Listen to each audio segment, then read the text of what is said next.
What's shaking, everybody? You're listening to ImpTab Avatar Varrick World, the Avatar Legends actual play where we make up almost everything on the spot.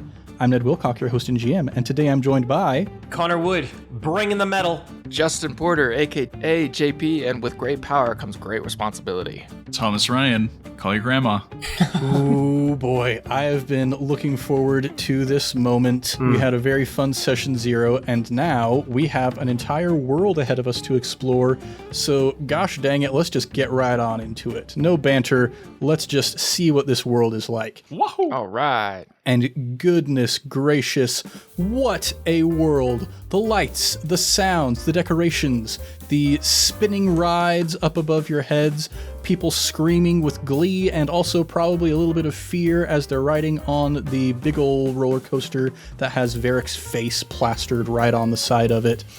And today is a very auspicious day here at Varrick World because today is the visitation of the chiefs of the water tribes. So we have this beautiful regal boat, two beautiful regal boats coming in, one from the north, one from the south, to the docks adjoining Varrick World.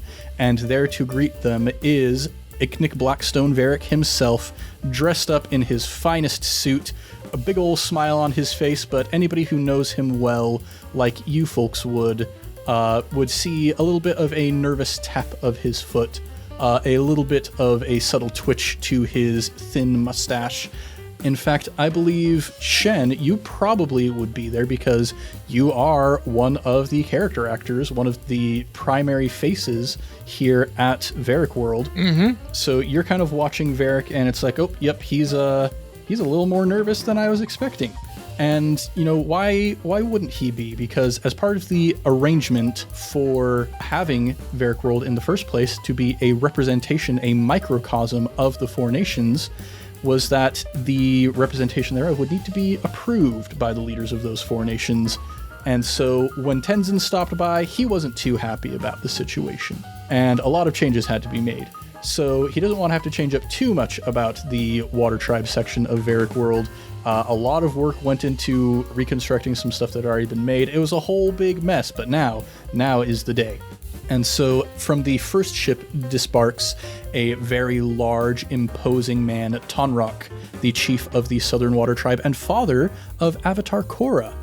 He steps forward and greets Varrick heartily with a big ol' handshake, and not too long after, there is kind of a violin screeching sound as we see disembarking from the other ship two nearly identical individuals with long hair, very lowly lidded eyes, these long robes, as Eska and Desna, the co-chiefs of the Northern Water Tribe and cousins of Avatar Korra, disembark and begin approaching. And you can see, Shen, that Varrick is kind of gulping as they approach, and you know that he's not a huge fan of these two. They're creepy. It's not hard to find people who aren't a big fan of these two. Mm-hmm. But yeah, as they approach, he gives a big bow and says, "Chiefs Eska and Desna, welcome to Varrick World. I trust that you had enjoyable travels upon the fine waters of UA Bay."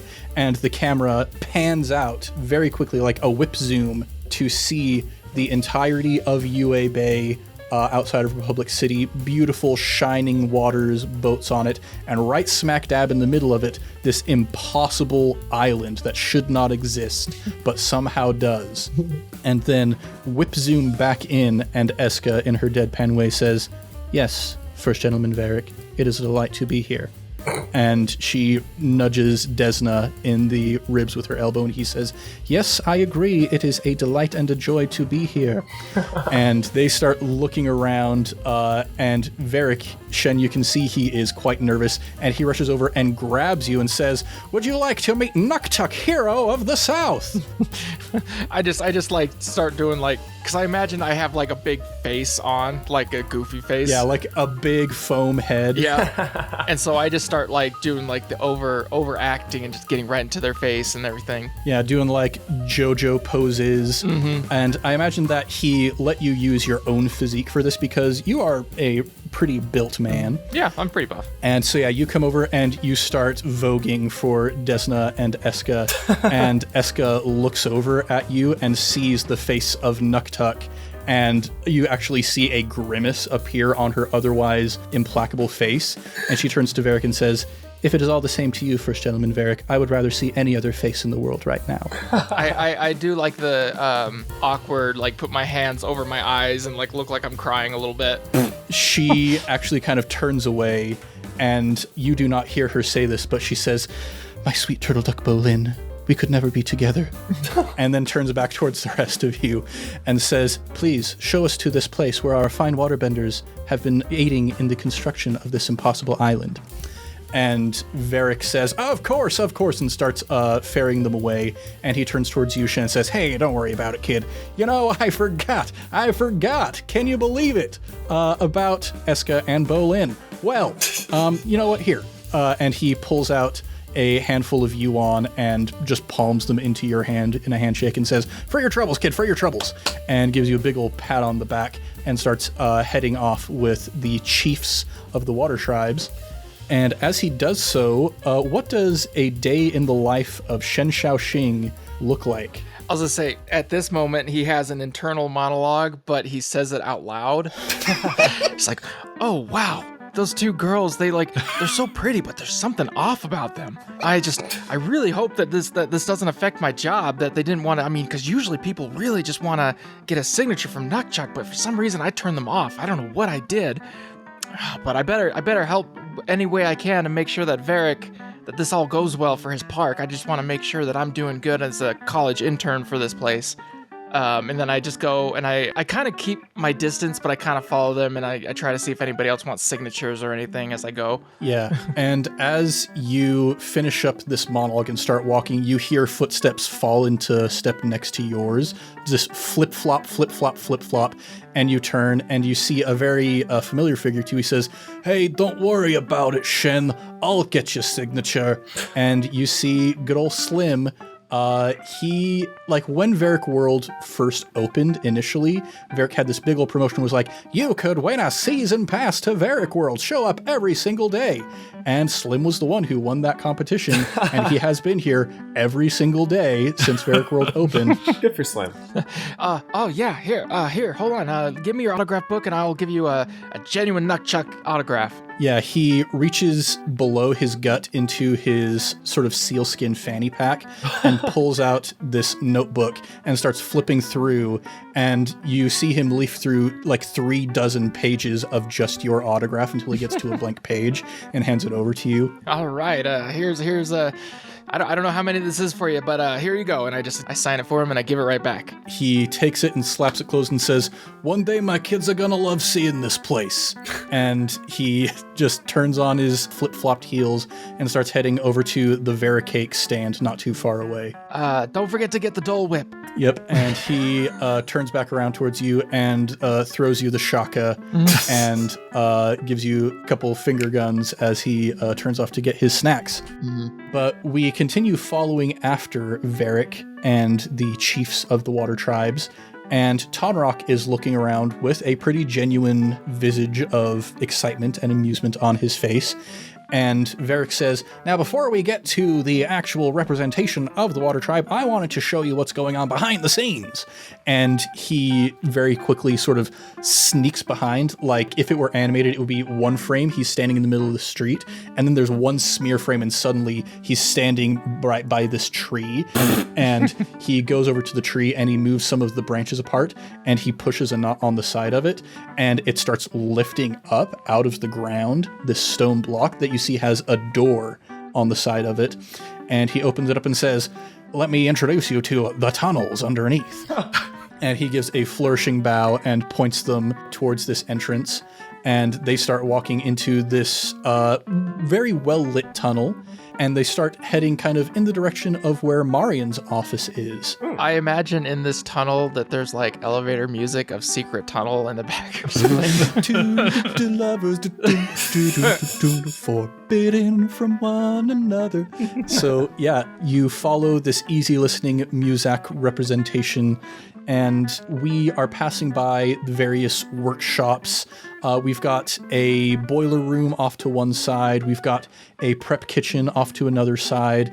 And eventually, as they're passing by sort of the Imagineering area, Varrick walks past an open door and then stops and turns back, and Marion looks in on you and says, "Hey there, boy genius. How's it going? How's the animatronics coming along?" Well, boss, it couldn't be going any better. I've figured out how to run at least a couple dozen on my own. I know that's not entirely the direction we want to go, but it feels really good. Hey, I'll take anything you can give us, because we need, and he steps in and turns to the chiefs and says, "If you'll excuse me for just a moment," and then whips around back towards you, slamming the door behind him. We need that show ready to go pretty soon here, Marion. Just a few more finishing touches. Don't worry. Oh, I won't worry at all. I'm never worried. And he goes back and opens the door. That's why you're the boss. And he says, "Great chiefs, a demonstration of some of the future, a secret preview just for you of what is yet to come here in Varrick World." And he turns towards you and flips the light on the side of your office, the door right there, and all of the main lights go off, and a stage that is set up in the back of your office, the lights show up on there. And he gives you a very expectant look. Okay, here goes nothing. Ladies, gentlemen, what you're seeing today is simply a demo of what is to come, but I have every confidence that it will wow you. Okay, enjoy. So I am going to get behind a screen in front of the stage that blocks me entirely from the audience. I'm going to start bending. And so what I'm going to try and do is have a set of, marionettes walk out on stage, perhaps do a little bit of bending on their own, The attempt is to have them do effectively a bending warm-up. Not so much like a fight, but a bending warm-up. Mm-hmm. Almost like a kata of sorts. Yes. And I want it to be like one of them messes up and another scolds them for it. Mm-hmm. I want it to feel very alive.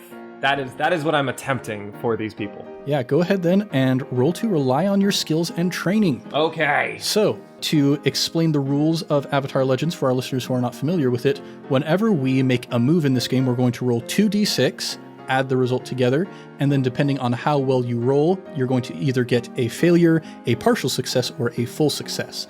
And the partial success is the really interesting one because that is a success with a consequence. There's a twist there, which is interesting. So, to rely on your skills and training, you are going to roll and add your focus score, which is very good for you because that's a +2. Thank goodness. Okay, 10. 10, that is a full success. Woo! Anything in the double digits is a full success, 7 to 9 is a partial success, and 6 and lower is a failure. So, on a hit, you do it with no complications. You've got the instructor in the front just pacing back and forth in front of them, very imperious looking, and all of the students are doing their kata, and one of them trips and knocks over another one. It starts kind of this domino reaction of all of your marionettes falling over in front of the instructor, who then turns around, raps Scallion on the head with a pace stick, and you see that Tonrock actually begins applauding for you. He's nodding respectfully, and Eska turns towards Desna and says, My, how quaint these people are. They are more skilled than I expected. And Desna turns toward Eska and says, Yes, my brother, this one, I appreciate him. And they start laughing to each other in their very unsettling way. Cool. The unsettling laughs are not lost on me. I'm loving them. So I'm going to finish up my little performance, have them do a bow, and then after the bow, I'm gonna have them walk off. I was thinking of having them just topple to remind everyone they're marionettes, but no, I'll have them walk off, leave the stage. All right. Yes, and Varrick turns towards the chiefs and says, Well done, we have hired only the finest of minds to work here at Varrick World and to present for us the future of entertainment. And he begins shooing them off further down the corridor, but then turns back towards you and grasps your hand firmly, and in it you feel a couple yuan that he is palming off to you. Thanks, Varrick. It's a very wet hand. I'm sweaty. That was a lot for me. Yeah, he pulls his hand away and goes, great, wonderful. Keep doing your job, kid. And he snaps his fingers, and Chen, you come rushing up with a towel that he grabs and starts wiping Marion's sweat off of his hand. Great. Cool. Okay, so I feel good about that. Yeah. Chen, would you like to stay here in the office, or would you like to continue following Varrick? First thing I would like to do, I would like to look around, and I imagine I have things to give out to people like in a bag, like a nunchuck kind of bag. Mm-hmm. And I look in there to see if there's anything, and I find a flower, and I give it to the one girl. What's her name? Oh, I'm blanking. Eska. I give it to Eska, like to try to like make up for whatever it was that set her off before. All right. This sounds to me like you are trying to plead with an NPC. Please don't be mad. Yep, this is going to be with Harmony. Okay. That is a 8. 8, that is a partial success. On a partial success, they need something more. Evidence that this is the right course, guidance in making the right choices, or resources to aid them before they act. So she looks down at this flower and then back up at you, and her eyes have not changed at all. Her face is still just this stony mask. What is the extra thing that you're going to do to try and convince this woman to like you? I do another internal monologue out loud. Charming. I say, "Oh no, the flower must not be doing it. Come on, Chen. What would Nutchuck actually do?" And I pick her up in my arms, and like in like a heroic pose. All right, yes, you sweep her off her feet and strike a pose, and there is a moment where there's like this, we see this TV backdrop of a sunburst behind you with like doves flying off in all directions, and you actually hear now that you've got her so close to you, she goes, "Oh, the thought of my Bolin's wonderful strong arms, but it could never be." And then she slaps you across the big foam face and steps down and reaches out and takes the flower and says, "Thank you, Nuktuk, hero of the South. Your performance has been delightful." I imagine when she slapped me, it's like a Goofy movie where the face just went around back, and now I'm like trying to like gather myself. You can't see. Oh no, what happened to the lights? Yeah, so they start walking off, and you hear Varrick's voice from further down the hallway. "Come on, Chen, we gotta show these people the ice works." I finally get my bearings, and I turn the mask around and then follow. All right. And so I'm going to roll real quick to see which of the two groups we're going to stay with. We're going to stick with Marion for just a moment. How are you feeling now that Varrick has taken the others away and you have this moment of peace? I'm feeling good. I think the performance went well. It wasn't ready. The marionettes weren't fully decorated or tricked out or whatever, but I'm feeling good. So I'm gonna, wipe off the sweat a little bit, go back to my office, and start talking to this piping hot cup of tea. Yes. You head into your office and you open up the kettle and look inside, and it is empty. And you're like, wait just a second. And then you hear a door open on the other side of your office. Okay. The door that leads into the office of your coworker, Kimiko. She is a more recent hire here at Varrick World. She is a specialist in remote control technology.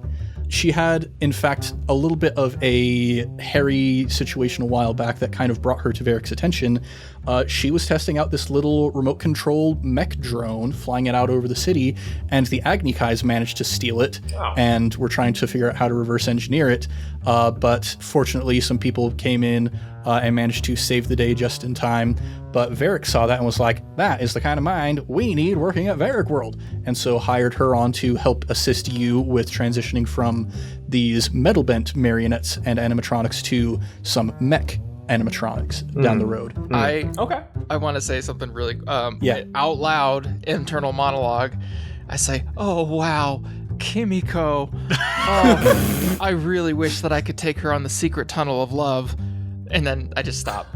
Good heavens. Are you saying this from the hallway, or are you in my office? Yeah, I'm in the office. Oh, wow, hey, didn't see there. Yeah, and Kimiko kind of starts giggling at you and says, "Oh, now, Shen, aren't you supposed to be accompanying the boss on this tour?"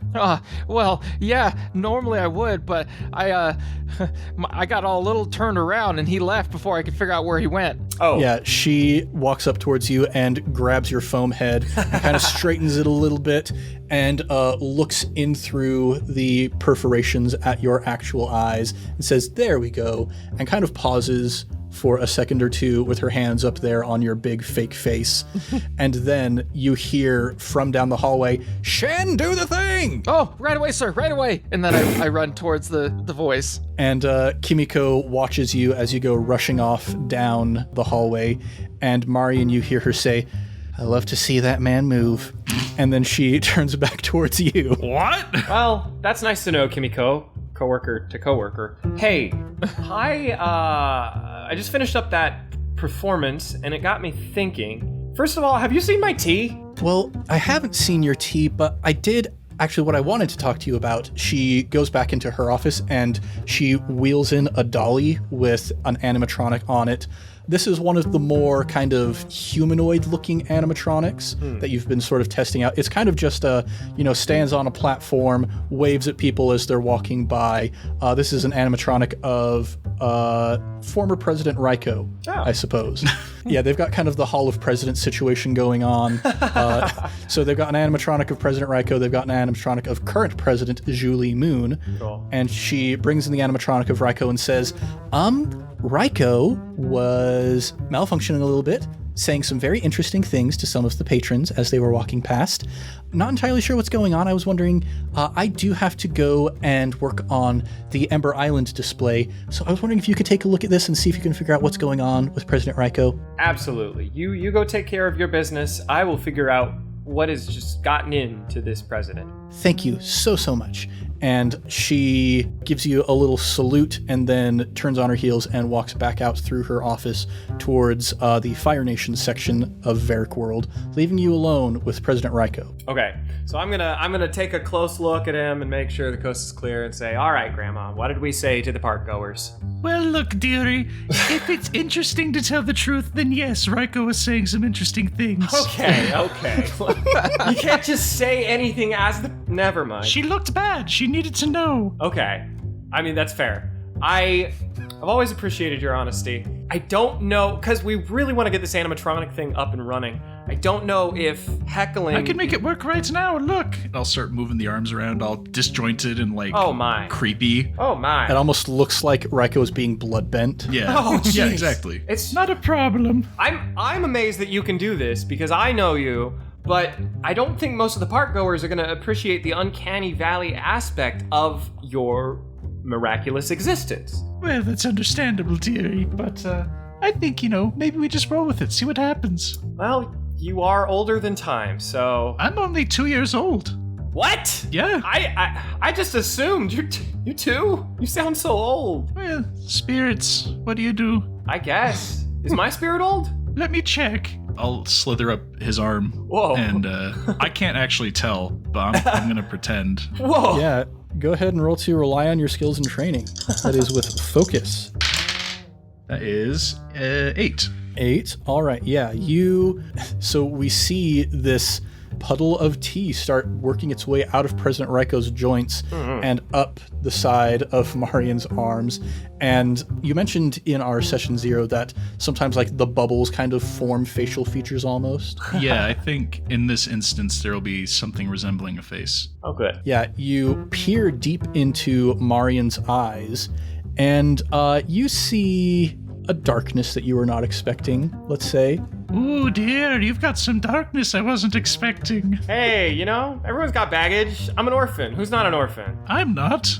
Oh, well... I don't have a parent. So you're an orphan? No, you're an orphan if you lose a parent. I never had a parent, dearie. Well, potato tomato, I spawned into existence. Yeah, I can't relate to that. I was born, so... Humans are pretty weird, I gotta say. Yeah, that's... Anyway, point is, your spirit's all messed up, buddy. Yeah, I'm not surprised. But on the bright side, my spirits are high because that performance just went super good for me. It sounded like you did great. Thank you. I feel really good about it. I have a lot of figuring out to do on these here mechs, so could probably use your assistance there, but I have a lot of big plans for these guys. Not a problem, dearie. I've been watching Kimiko work. She's got some great ideas, but she needs to do a little more research on electrical conduits and all that jazz. Electrical conduits. Yeesh, I probably do too, because that means nothing to me. Yes, probably then. At this moment, I want to walk back in with my hands forward because my head has been turned around again. Oh, and I'm trying to feel my way back. Chen, my friend, you are persistent. And I just another internal monologue out loud and be like, "Oh wow, maybe I shouldn't have tried to do that kiss on the cheek." And it's just like that normally goes well with other patrons, but for some reason she did not like that. I say leave the Ice Queens alone. Yeah, flashback real quick. You hear Eska saying to Varrick, Yes, Varrick, it is in fact interesting being an orphan. And then Eska turns towards you and says, tell me, Nuktuk, are you an orphan? And then you just lean in and we cut back to the present moment. Oh, man. I'm not very good at reading the situations as Chen. Well, I'm not going to read into that, but yeah, I got nothing. I'm not great with people either. I just take off the mask at this point and good. put it down. Grandma here's got some good, weird advice. Maybe talk to her. That's true, dear. Do you want me to read your spirit? It's super weird. You should do it. Is that anything like reading my future? Sure. All right, yeah, sure. I does it cost anything, or I don't really use money, so I do. I'll take the money. Okay, give him the money. Marion, will you be a dear and take me over to him? Yeah, come on. Sure. Thanks, Marion. And then I flip him a coin and then put out my palm to expect to get palm read. I'm going to pour into his palm and then slowly inch my way up his arms. All right. And, I think actually it could be fun to maybe try guiding and comforting for this one. All right. What do I roll for that? Yeah, guide and comfort is plus harmony. Ah. And what is interesting with guide and comfort, I mean, it's better for you than focus for sure to rely on your skills and training. Guiding and comforting is kind of the healing move in Avatar Legends. During the course of the game, you will take some fatigue, you might get some emotional conditions that make it a little bit more difficult for you to act to your fullest capacity, and one of the main ways to get rid of that is to accept guidance and comfort from another person, but there's also an aspect of this that I think is really interesting. Because, let's have you roll to see sort of where this goes. I'm looking at my character sheet. Could I do something different? Like what? So the Outcast has something called View from the Outside. This is true. I can see the hard realities of a situation and give voice to them, even if others don't want to hear it. Nice. So with that, I'd roll with integrity instead. Yeah, this is interesting.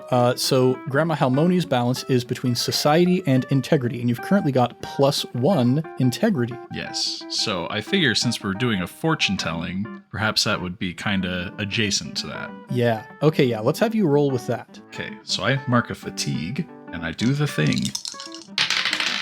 I got a 4. Okay, wonderful, great. So yeah, you start slithering up Shen's arm and get a little bit distracted by how large it is. Oh my, you've been working out, dearie. Yeah, just need to be prepared for anything. You sure are prepared. And then I out loud internal monologue. Oh wow, I really wish I could tell everybody my secret, but I can't. I have to protect my friends. What secret, dear? Did you hit your head, Sheng? Oh no. Are you okay? So this is interesting. So the way that View from the Outside works, Grandma, you're preparing to tell a hard truth to Shen. What is the truth that you believe about Shen? I believe that Shen just needs to be true to himself and stop pretending to be someone he isn't. All right. So now, on a miss, when you try to do View from the Outside, they reveal a shocking truth complicating what you had believed to be the truth, and they shift your balance accordingly. So, Shen, what is the shocking truth that you want to reveal to Grandma Halmeoni? Oh, am I revealing this already? You don't have to reveal, the big thing already, but you can reveal whatever shocking thing you want to reveal. I reveal that I have fallen in love with Kimiko since the first day she started work at Varrick World. I'm just like, oh wow, I really wish that I could, just get closer to Kimiko. Oh, That's fine. oh wow, okay. Yeah. I didn't see that one coming. Yeah. Oh wow, this. Good for you, dearie. I'm just not any good with this stuff, Granny. I don't know how to share my true feelings with her, and I just feel like we could be a good team and everything, but she's so out of my league. Oh, don't say those kinds of things, dear. You're a catch in your own right. Or look at those biceps. You could bench press one of these animatronics, I bet. That would impress her. Oh, I do that in my off time. Oh, don't. These are fragile. I shouldn't have to tell you that. Oh, don't worry. I am very careful with them. I've only broken one once. Oh, shoot. Shen, that was you? Ah! Sorry, Marion. Okay, that's fine. Or Marion. Okay, we have a huge budget. Oh, good. Yeah, as you are having this conversation, you hear a strange clang come from out in the hallway. Ooh. Oh. Granny, that wasn't you, was it? No, I'm on his arms still. I immediately rush to where the clang was. While he's running, I'm going to inch up into his hair so I can kind of hide. All right. Ratatouille it up there. Yeah. All right, I'm coming with him. I want to see what's up. And I want to mention that I also have like big dorky glasses, Of course. as one does. As one does. Yep. I love this image, though, if you're still wearing the Nuktuk costume, just with these big dorky glasses on. Yep. So you all peer out the door of Marion's office, and it's kind of like a Marion's head on the bottom, then Shen's head above that, and then Grandma Halmeoni peeking out of the top of Shen's head. And you look down the hallway, and you can see, because at this point, underneath, you are below sea level. And you see that on the wall, there is a circular port that has popped loose. You can see the plate that had been fastened there is lying on the floor on the other side of this hallway, and you see water beginning to spray out of it into the hallway, and you look further down the hallway in the direction where Varrick took the chiefs, and you hear another clang, and you see another port cover fly off and slam against the opposite wall, and more water begin pouring in through that. Oh dear. Yeah, that's bad. Better move. This does not bode well. I'm not particularly trained in this, but I'm going to see if I can't seismic sense to see if anyone is maybe bending this into happening. Yeah, go ahead and rely on your skills and training. All right. Can I out of curiosity, in Avatar Legends, is this like, is there a help action? Because I was actually thinking the same thing. Yes. But obviously not seismic, but just to see if there's something behind it. Yeah, so I did get a 10. a 10. Oh, Perfect. he doesn't need my help. We're good. But yeah, the way that the help move works is you're going to want to be really attentive to moments where one of your friends rolls either a 6 or a 9, because that, if they had rolled just 1 point higher, would have brought them into the next tier of success. And so if you get to that moment, you can mark one of your fatigue to give your friend a +1 to that roll. Okay. Nice. So is this like a after he rolls, I say that? Yeah, Okay, cool. Relying on skills and training, is that going to fatigue me at all? that is not. Okay, cool. Yeah, the thing that might fatigue you in relying on your skills and training is if you get a partial success, and I Gotcha. tell you what unexpected consequences happen, Yeah. you can mark 1 fatigue to resist those consequences. Nice. Man, that's tricky. That's a good mechanic, but there's only 5. Yeah. So I'm curious to see where that goes. Yeah, risk and reward. So yeah, you put your hand on the wall and you start to send your senses out through the grating, through the piping running all underneath the Varrick World, and you are able to detect there's another hallway just kind of on the other side of this one. And you see a figure even further yet down the hallway with your seismic sense plant their feet deeply rooted into the floor and push out with their hands. And at that moment, you feel a third port cover further down the hallway, the screws loosening, and that port cover, clang, slams against the far wall, and water begins seeping in through that hole as well. Ooh, okay, team. This is bad. We got a bender trying to sabotage this whole thing. I don't know if we should split up. I want to seal these, but I also want to get that sucker. You guys go catch him. I'll start fixing these up for you. Okay. Trust Grammy. And as soon as she slides out of my hair, I just go, oh, wow, all this water reminds me that I need to use the bathroom, and I run away. Shen, a bat. Chen, this is horrible timing. Please come back, dearie. With that timing, he's got to see a doctor or something. And as I run away, I turn into Spider Batman, and I take out my coat because I take off all the costume, and then my Spider Batman is like my coat. I turn it inside out. Basically, I just turn all of my clothes inside out and put a mask on. Yeah, boy. And then I come back. Oh, Spider Batman! Yeah, Marion and Grandma Halmeoni are like, Shen, come back! And Shen does not come back. Somebody else comes back. Spider Batman, Shen just ran back there. Could you grab him, could you go dearie? get that guy from us? No. Spider-Man, man. Yes. What do you need me to do? We have two immediate issues that need solving. One, a bender that is sabotaging this whole tunnel. And 2, this whole tunnel is maybe gonna, burst. So, we need help with one of those 2 things. Don't worry about that. I'll go chase the evildoer. And I go and I do Prince of Persia running on Yeah. the walls. On the walls. Yeah. All right. I'm gonna try and help seal stuff up here. 'Kay. Because my office is, just down the way. I don't want I got a lot of stuff in there. Yeah. All right. So you have your metal bending that you can use to start plugging stuff back up. Yeah. And Grandma, what does it look like as you try to start plugging up these holes as well? Well, I was hoping that Marion would be a dear and hold the portholes in place while I screw them on with my rebuild ability. Yeah, I can do that. That's right. You have rebuild. I forgot about that because you are a technology specialist. You can mark 1 fatigue to clear a condition, and since this is a combat technique, it manifests a little bit differently outside of combat. But the implication is if you can do something in combat, you can rely on your skills and training to do similar things outside of combat. So yeah, we've got this good teamwork going on here. Let's have each of you roll to rely on your skills and training, or we can have one of you roll and the other potentially aid. Up to you guys. I'm gonna roll because I'm chasing the bad guy. Yes. And so yeah, we'll have you rely on your skills and training as well to do your sick Prince of Persia parkour moves. Okay, so I got a 6. A 6. Yeah. Yeah, so you start running down the hallway and you see the passageway leading into the other one, and you like jump off of the wall opposite that passageway and then jump into the passageway onto that wall and leap off of that, just kind of like this diamond maneuver through the air. But as you land inside the other hallway, you land right on top of water that is pouring out into this hallway as well. And you start slipping down the hallway right towards this metal bender who turns and looks right at you and wide-eyed like turns around to start trying to run away from you. We'll get to that in a moment. Grandma Halmeoni and Marion, what would you like to do? Would you like to have just one of you roll, or would you both like to roll? Let's both go for it. Yeah, let's both do it. 'Kay. I have a question, Ned. Yes. I've got the picking up skills move, which lets me roll with creativity for my third background, which is urban. That's right. Would that apply here? That would apply here, yeah. So this is a really cool move that the Outcast has, because the Outcast is all about connecting with other people's societies. When you make a character, you choose 2 backgrounds. Are you from the wilderness? Are you an outlaw? Are you from the city?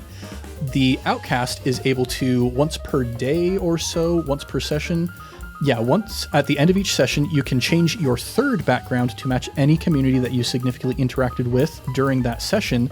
And then, in the future, when you rely on your skills and training with your third background, then you can roll with creativity instead of focus, which is very good for you because that is your best stat. I might have done that on purpose. Hey, I'm here for it. I got a 10. All right, we got a 10. I got a 12. A 12. Dang. Holy cow. Dang, holy 6, cow. 4, and then the +2 from focus. I know. Yeah, so I imagine this teamwork of like Marion slaps the plug back onto the hole and then metal bends the screws into place, and Grandma is already there like a gasket around it, grabbing the screws, pulling them in all at once, almost like a Formula One tire changing team. Yeah, stop. let's go. So I am going to create actually a 6 clock for us real quick. Oh, cool. So we, during our test session, discovered that the combat system in Avatar Legends is not necessarily to our liking for the type of story we're hoping to tell here. So we instead are going to use more progress clocks, which if you've listened to our Blades in the Dao Fei campaign, you're going to be familiar with how those work. And they are part of Avatar Legends as well. We're just going to lean into them a bit more heavily. And so this 6 o'clock I'm going to call Stop the Sabotage. And because of the full successes from both of you, I'm going to mark off 2 ticks of that 6 o'clock for each of you. Nice. Dang. Cool. Now, in addition to this, I am going to create a 4 clock that I'm going to call the Saboteur. Uh-oh. In fact, I'm going to call it the Saboteur Escapes specifically. Okay. And because of the failure that Chen got, the Saboteur notices that you are following, and we're going to mark off 2 ticks on that 4 clock. Okay. He's getting kind of a head start on you. So, Grandma and Marion, you have plugged up all of these holes, but you can hear from further down the hallway the sound of Varrick shouting very agitatedly. Okay. Whew, that's bad. Should we go help catch this guy, probably? Yes, dear, let me climb on you real quick. Yeah. Get on my head. Blend into his hair. Towards where Spider-Bat went. I'm not gonna parkour. I'm running. I'm just running. All right. Yeah, so Spider Batman, you see this man starting to run away from you. What do you do? I want to empty my mind, which is my move and technique. Yes. Combat approaches. I'm going to advance and attack. I'm going to throw one of my twin boomerangs at his head to see if I can knock him down. All right. Yeah, let's have you... Let's see. I will offer you a bit of a bargain here. Okay. We can have you rely on your skills and training for just kind of a standard level of effect, or we can have you push your luck instead.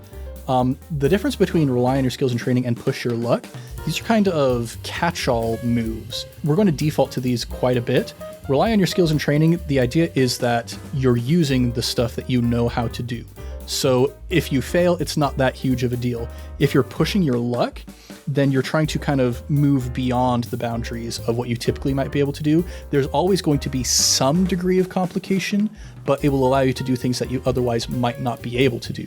So the sort of trade-off I'm going to give you here is you could potentially straight up knock this guy out if you push your luck and allow me to bring in an additional complication, or you could play it safe and just rely on your skills and training instead. I want to push my luck.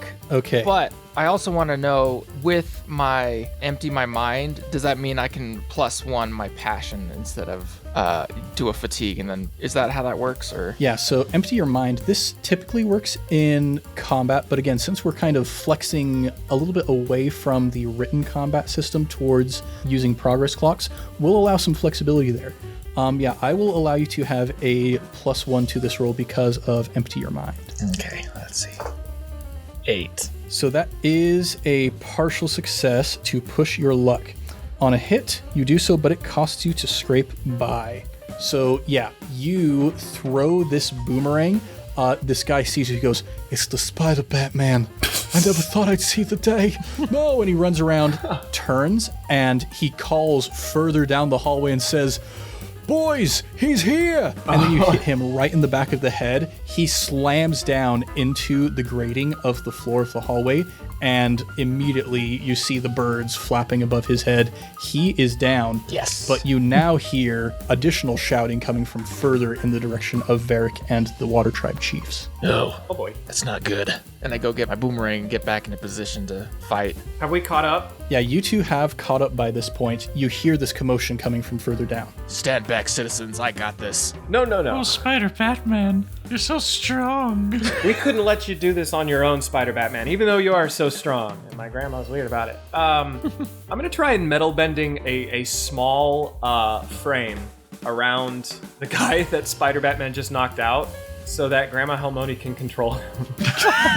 So I'm basically putting the frame that is the shape and behavior of a marionette around this guy. Be like, "Here you go, Grandma. You can ride this dude for a while." So you're making kind of an exoskeleton for him. Yeah.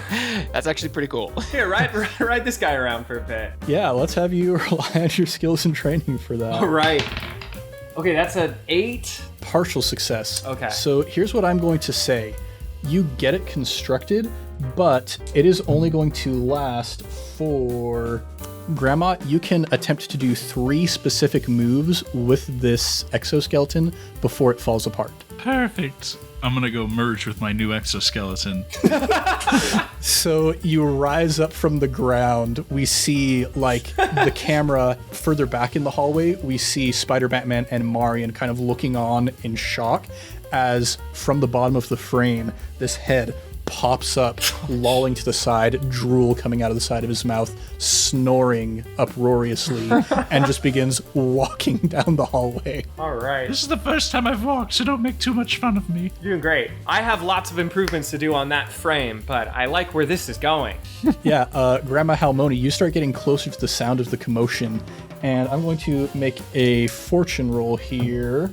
Okay, yeah, you see further down, because these 2 passageways running parallel to each other, there's occasional, it's almost kind of like turnarounds on the freeway where you can move from one hallway into the other, and you see from the furthest one down, a figure comes leaping through, and they're wearing a mask, and over their shoulder is the unconscious and bound body of Tonrock, the chief of the Southern Water Tribe.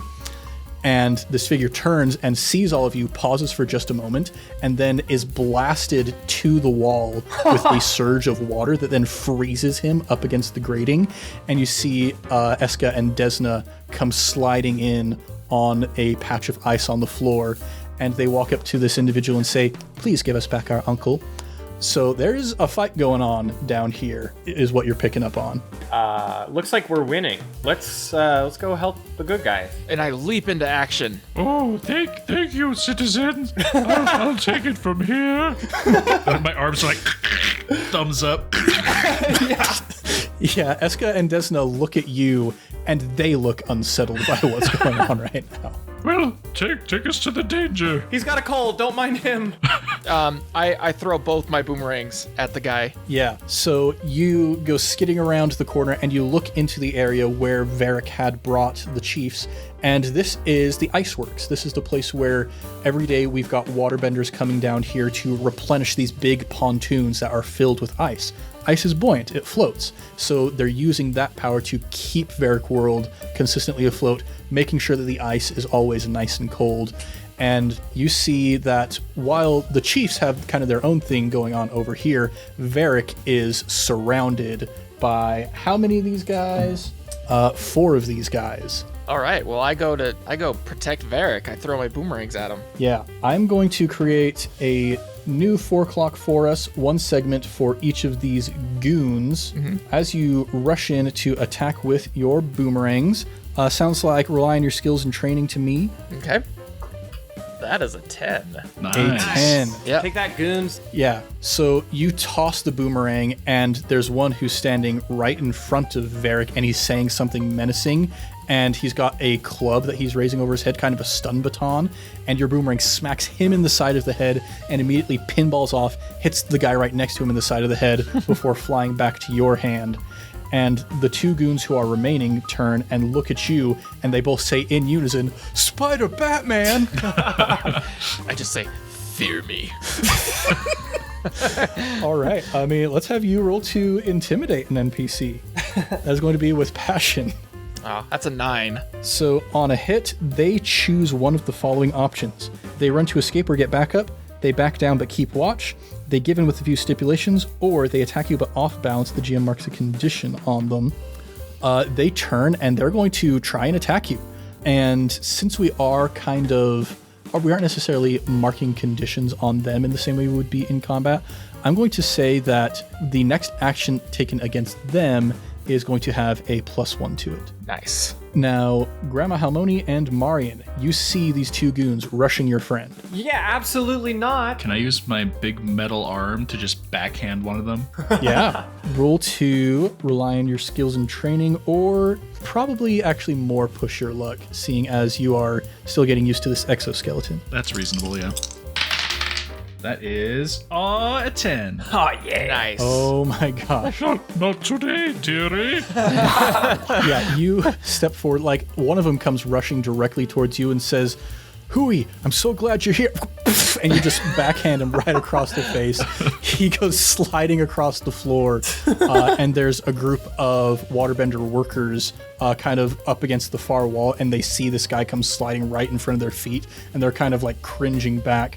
That guy is super down for the count, and there's only one left. Marion, what would you like to do? Man, I keep pebbles in my pocket for this very occasion. I'm gonna shotgun bend some pebbles at him.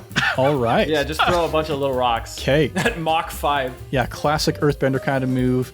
Yeah, this I think is going back to some of your background that you've got here as well, some of your rough and tumble roots where you would have learned this very urban sort of technique. Yeah, let's have you then roll to rely on your skills and training. Cool. 11. 11.